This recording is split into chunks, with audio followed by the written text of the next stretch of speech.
Hello class. Here in front of me I have a beaker with some mysterious liquid in it. And here I just have a standard old watch glass. It's just glass.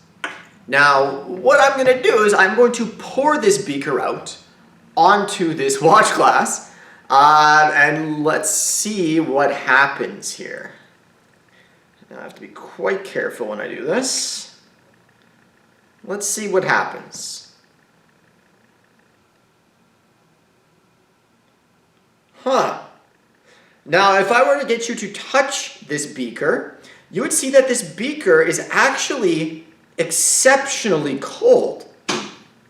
Oh, is that ever cool?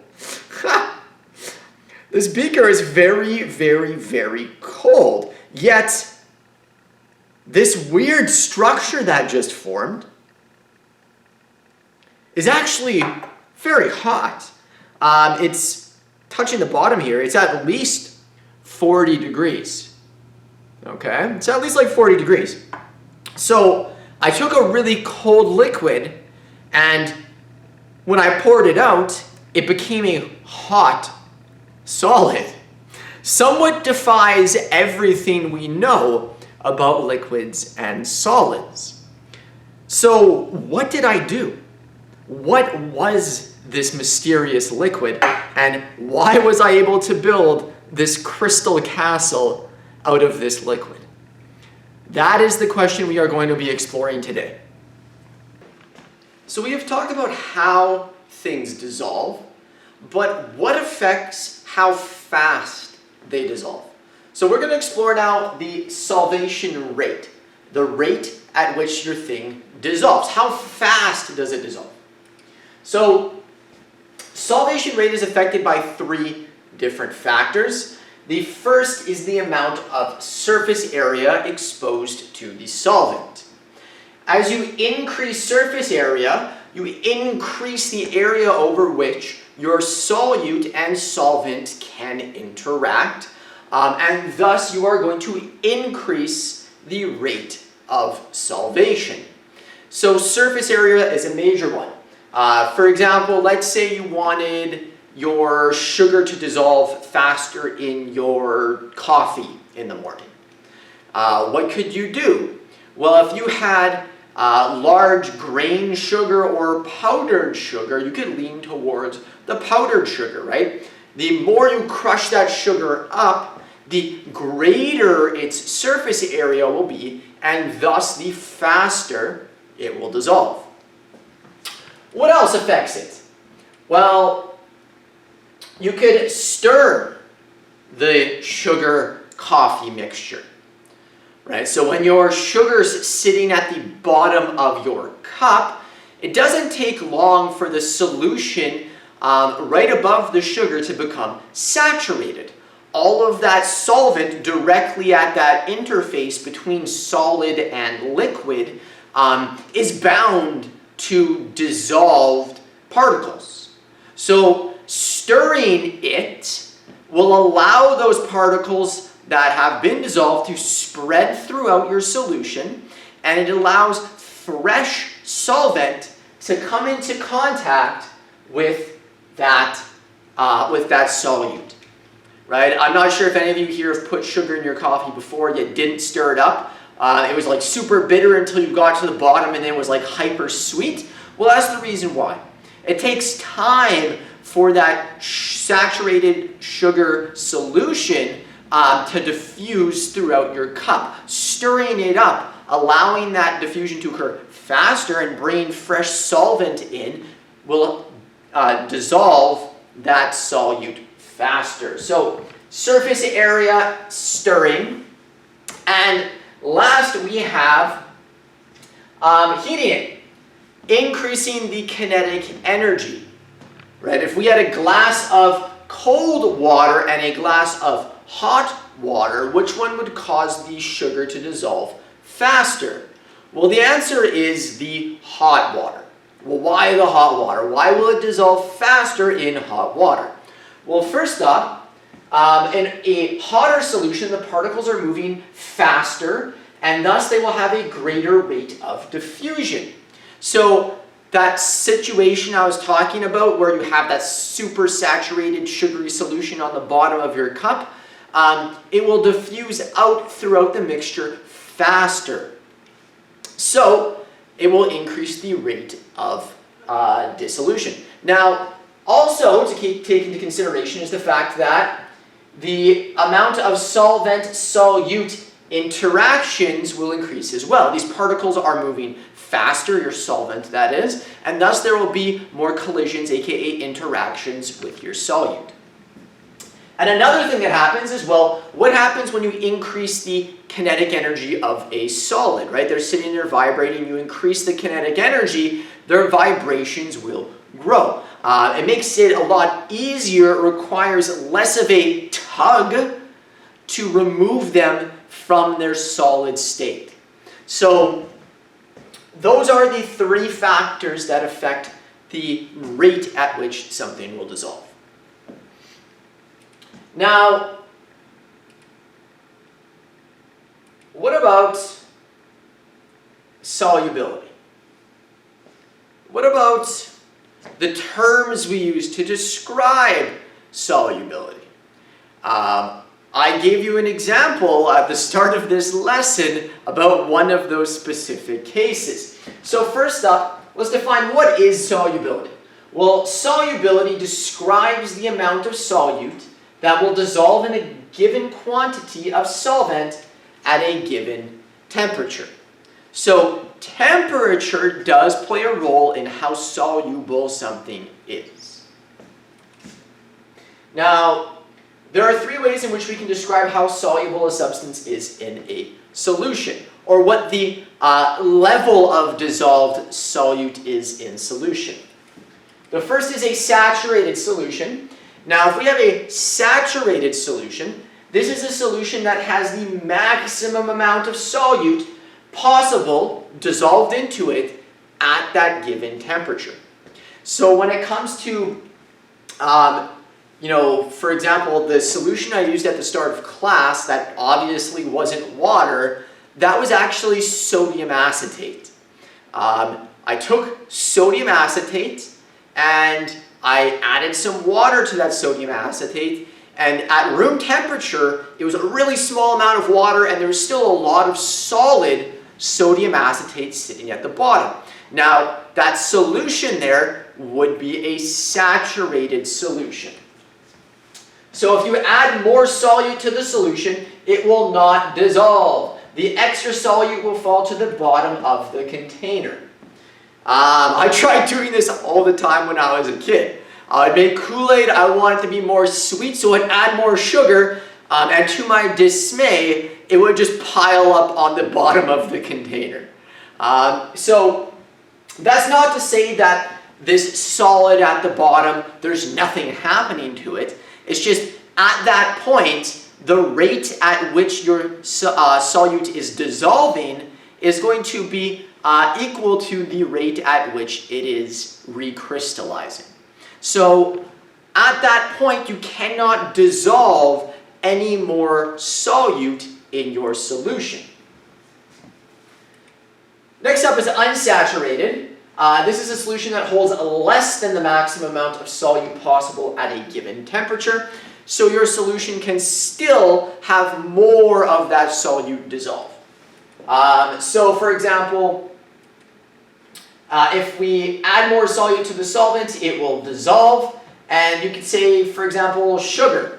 My cup of tea in the morning, I add a little bit of sugar to it. Not much. I could still add more and it would easily still dissolve because that solution was unsaturated. You could keep adding sugar until it hits its saturation point, at which point you would see the sugar just drop to the bottom of your glass. Last up is supersaturated. Now, a supersaturated solution holds more than the maximum amount of solute possible at a given temperature. That is what I actually had at the start of this class. That was a supersaturated solution of sodium acetate. Now, as you can see, it was extremely, extremely unstable. Actually, on that little watch glass of mine, I had a little bit of solid sodium acetate. And that little bit of solid sodium acetate acted as a seed crystal from which that dissolved solute could then rapidly come out of solution. But it's highly, highly unstable. I had to be super careful when I was removing the parafilm. Even the slightest bump or nudge could have caused it to solidify in the beaker. Perhaps the most finicky of demonstrations I usually do. Now, you can prepare this fairly easily. All you have to do is create a saturated solution. You add a bunch more sodium acetate, so you have a bunch of solid sodium acetate on the bottom. Then you stick it on a hot plate and you heat it up. As you heat it up, it increases its solubility, so you can dissolve it at a higher temperature, and then you put it in the freezer and you cool it down. Now, when you cool a solution down, it's going to decrease its solubility, and thus you have now a solution with much more solute dissolved in it than should be possible at that temperature. Now, again, it's very, very unstable though, so these solutions are very uncommon in nature. So if I were to graph out solubility versus temperature of sodium acetate, the demonstration I did, by the way, is called the hot ice demonstration. I wasn't lying when I said that beaker was very cold. I just pulled it out of the freezer, and when that sodium acetate solidified, it actually gets really hot. That's why I didn't touch it directly. The freezing point of sodium acetate is 57 degrees Celsius, so it got pretty darn hot when it did solidify.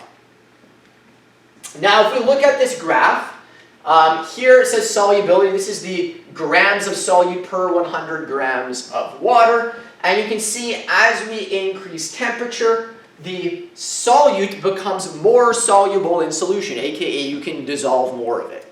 Now, what I did is I had a bunch of solute, right? I had a bunch of solute, and what I did is I heated it up until it all dissolved, and then I cooled it back down, creating a supersaturated solution. Now, how to read this graph?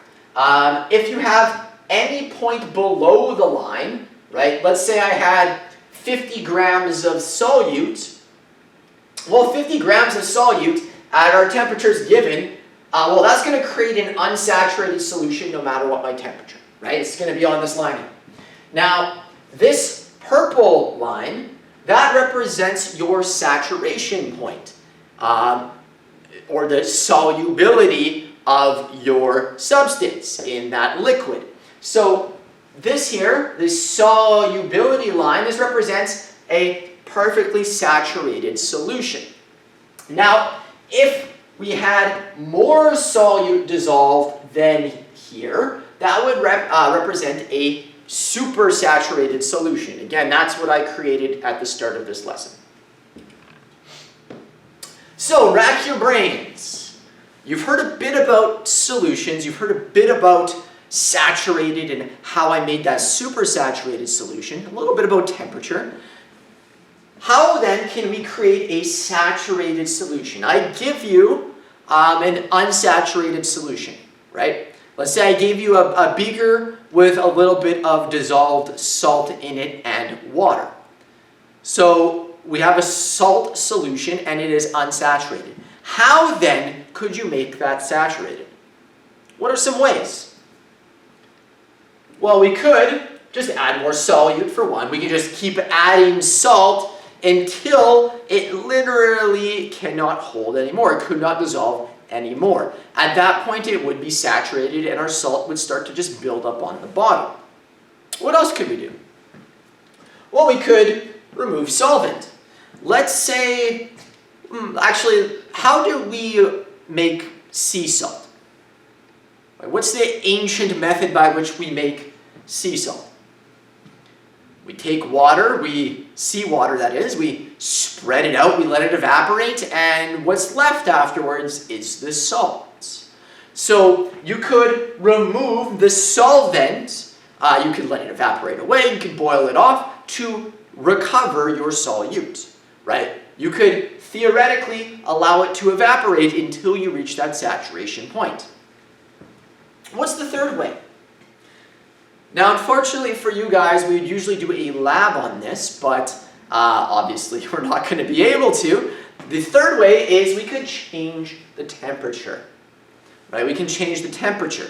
How did I dissolve all of that extra sodium acetate? Well, I increase the temperature, increasing its solubility. Well, on the flip side, if I had an unsaturated solution and I wanted to create a saturated solution, I could decrease its temperature, decreasing the solubility until it becomes saturated.